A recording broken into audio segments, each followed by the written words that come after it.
तो सिकंदर लोधी बोला जी वो क्या करना पड़ेगा शिष्य बनने के लिए?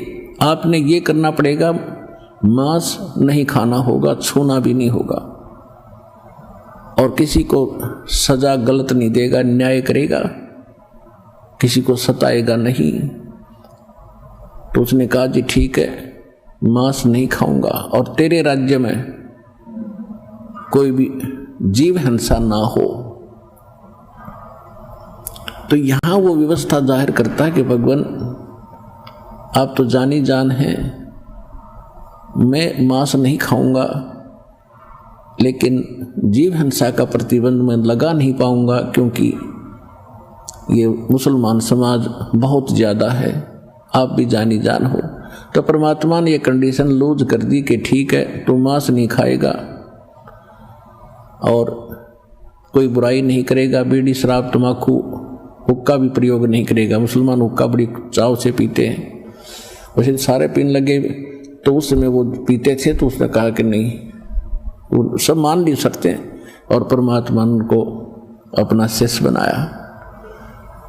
तो कहने का भाव ये है कि अब सम्मन और नेकी दोनों जहां भी जाते थे और बहनों को चूड़ियां पहनाते थे, तो ये जिक्र किया करते थे, ऐसे ऐसे कथा सारी सुनाया करते थे। तो वो जितनी बहनें थी वो मजाक करती थी बाद में कि ऐसे इनके गुरु होते तो इनको ऐसा ऐसा दारिद्र है इनके ऊपर, इतने निर्धन है, समय पर कई बार आटा भी नहीं होता, मांग कर ले जाते हैं, तो ये इनको क्यों ना धनी बना देता। तो उनको भी एक आदमी ने टोक दिया था ऐसे ही कह करके कि यदि ऐसे तुम्हारे गुरु हैं तो तुम्हें धन क्यों नहीं देते। लेकिन वो दृढ़ भगत थे, संसार की बातों पर विश्वास नहीं करते थे। हम मार खाते यहाँ, जैसे एक भक्त मुझे कई कहते हैं कि जी मेरी पत्नी बीमार है, मुझे रोग था वो तो ठीक हो गया, अब मेरी पत्नी नहीं स्वस्थ हो रही है, मैं किसी को समझाता हूं तो कहते हैं तो अपनी पत्नी को तो ठीक करा ले, फिर बात बताना। तो बच्चों यहाँ भ्रमित ना होना, आप अपनी क्रिया विश्वास के साथ करते रहना, समाज की तरफ देखकर आप भगवान से दूर ना होना, फिर मालिक साथ नहीं देगा। अगर आपके मन में यह बात आ गई कि लोग क्या कहेंगे, मेरी पत्नी को तो लाभ हुआ ही नहीं है, तो आप भी छोड़ दोगे भक्ति, और उसको तो फिर होना ही नहीं था। तो उसकी कोई चाकरी में कमी है, उसकी कोई सेवा में कोई मर्यादा में त्रुटि है, इस कर से जब आपको लाभ हो गया और पत्नी को हो नहीं रहा, क्या भगवान दो हैं, मालिक तो वही है। अब जैसे एक मेन पावर आई है लाइट की, बिजली की, और उसको दो घरों में कनेक्शन है, एक के सब पंखे चल रहे हैं, दूसरे का नहीं चल रहे, कनेक्शन उसी से है। लाइट तो सेम है, बिजली तो सेम पावर की है, उसके क्यों नहीं चल रहे? कोई डिफेक्ट है उसकी लाइट में, आगे कोई कनेक्शन में डिफेक्ट है, उसको चेक करो और फिर देखो होंगे क्यों नहीं।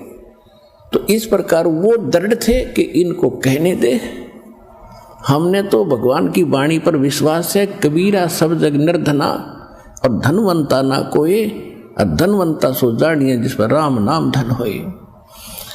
फिर दूसरी भगवान बताते थे कि राम रटत दारिद्र भलो, राम रटत निर्धन भलो, टूटी घर की छान, वो सुंदर महल किस काम के जहां भक्ति नहीं भगवान। और फिर क्या बताते हैं, राम नाम रटते रहो,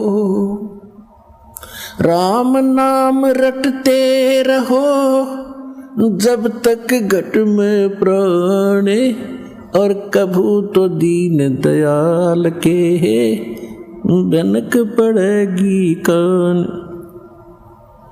ये फार्मूले बताए परमात्मा ने दल डांटने के लिए इस भक्ति मार्ग पर, सच्ची भक्ति पर।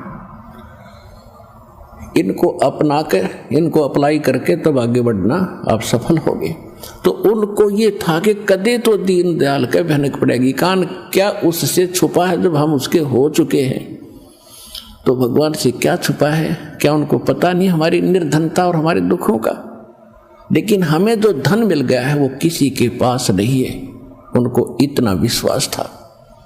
वो उन बहनों की बातों पर परमात्मा के प्रति अविश्वास नहीं आने देते थे।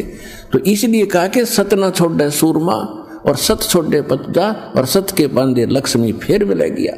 कि सत ना छोड़ना, अपनी मर्यादा पर दृढ़ रहना, विश्वास रखना, देखना खेल दाता के आन देश में।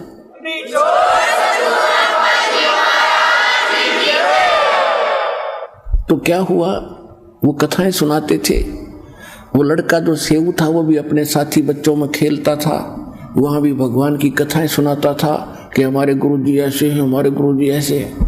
राजा सिकंदर लोधी को ऐसे गड़बड़ थी, वो ठीक कर दिया। रामानंद को सिकंदर लोधी ने मार दिया था, वो जीवित कर दिया, और बड़े शक्तिवान हैं। तो बच्चे कहते थे तुम्हारे गुरुजी तो राजाओं के पास ही जाते हैं, तुम्हारे घर आए कभी? अब वो बच्चा निरुत्तर हो जाता था, और बच्चों की एक दूसरे का व्यंग सहा नहीं जाता उनसे कि तुम्हारे गुरुजी तो धनवानों के यहाँ जाते हैं, वीर सिंह बघेला राजा उनका शिष्य है, और ऐसे वो तो सेठों के पास जाते हैं, धर्मदास सेठ है उसके वहाँ जाते हैं। वो लड़का एक दिन अपने माता पिता से चर्चा कर रहा था, जब वो काम से वापस आ लिए शाम को थोड़ा सा आफ्टरनून, आंगन में बैठे यही चर्चा चल रही थी, भगवान की चर्चा चल रही थी, क्योंकि जिस घर में मालिक का प्रवेश हो गया वहाँ दूसरी बात खत्म हो जाती है। भगवान का गुण गान, उनकी चर्चा, उनका मंत्र, उस सत्संग में सुने हुए विचार घर में जाकर दोहराए जाते हैं। शेष परिवार वाले भी सुनते हैं, हमें बताओ क्या क्या क्या बताया, और उन ही आगे की और भी चर्चाएं परमात्मा की ही चला करती हैं।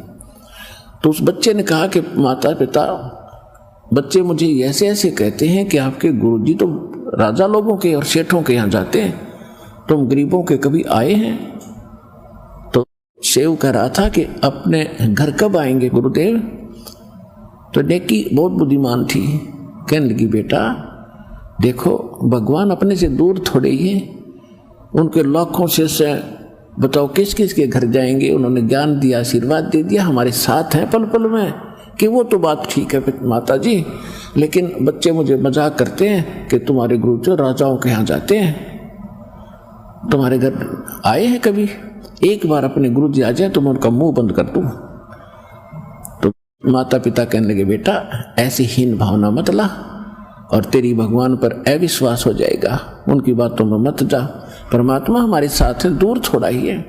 नहीं वो बात तो ठीक है माता जी, एक बार वो आ जाए ना गुरुजी अपने यहाँ तो फिर तो बात ही कुछ और। ऐसा कह के उसकी आंखों में आंसू आ गए कि बच्चे मुझे बहुत व्यंग करते हैं, और ये संभव हो नहीं रहा क्योंकि उनके शिष्य गने हैं, गुरुजी हमारे यहाँ आ नहीं सकते। कहते हैं पहुंचूंगा क्षण एक में जन अपने के काज। ये दुखी थोड़ा होने देते अपनी आत्मा को। इतने में उधर से परमात्मा ने तैयारी की। एक कमाल नाम का शिष्य था जो परमात्मा ने जीवित किया था मुर्दे से, एक मुर्दा बहता हुआ आ रहा था।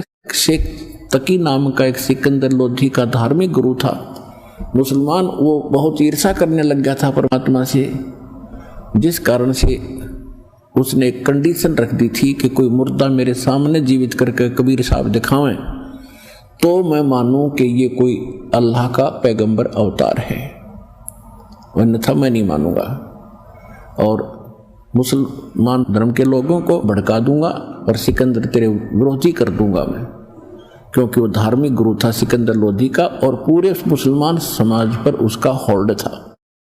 तो सिकंदर लोधी घना चिंतित हो गया था कि यह बात ही बिगड़ेगी। स्वस्थ तो हो गया लेकिन रात जाओगा। उस चिंता से ग्रस्त देखकर परमात्मा ने कहा था कि सिकंदर लोधी इसको कह दो मुर्दा ले आवे कोई।